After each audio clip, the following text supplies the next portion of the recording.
उपराष्ट्रपति पद का चुनाव हारते ही सुदर्शन रेड्डी ने भूचाल मचा दिया। उपराष्ट्रपति पद के चुनाव में विपक्ष के उम्मीदवार रहे बी सुदर्शन रेड्डी ने अपनी हार के बाद कुछ ऐसा कहा जिसके बाद भूचाल मच गया। उन्होंने कहा कि वह इस परिणाम को विनम्रता पूर्वक स्वीकार करते हैं, लेकिन उनका वैचारिक संघर्ष आगे और भी जोरदार ढंग से जारी रहेगा।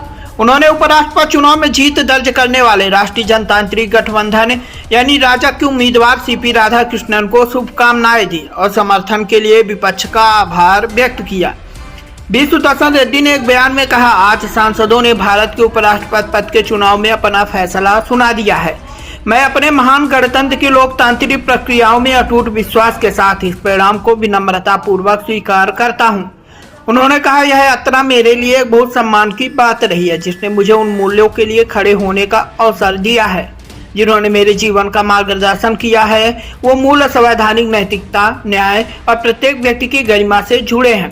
बी सुदर्शन रेड्डी ने आगे कहा कि परिणाम उनके पक्ष में भले ही नहीं थे, फिर भी जिस व्यापक उद्देश्य को हम सामूहिक रूप से आगे बढ़ाना चाहते हैं वह कम नहीं हुआ है। उन्होंने कहा कि वैचारिक संघर्ष और भी जोरदार तरीके से जारी रहेगा। उन्होंने कहा, मैं विपक्षी दलों के नेताओं का हार्दिक आभार व्यक्त करता हूं, जिन्होंने मुझे अपना संयुक्त उम्मीदवार बनाया। हमारा लोकतंत्र केवल जीत से ही नहीं बल्कि संवाद, असहमति और सहभागिता की भावना से भी मजबूत होता है।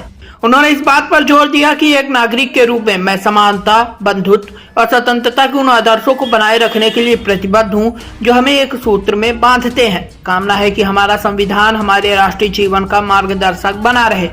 उपराष्ट्रपति पद के लिए मंगलवार को हुए चुनाव में एनडीए के उम्मीदवार सीपी राधाकृष्णन ने जीत हासिल की। राधाकृष्णन को प्रथम वरीयता के 452 तथा विपक्ष के प्रत्याशी बी सुदर्शन रेड्डी को 300 वोट हासिल हुए।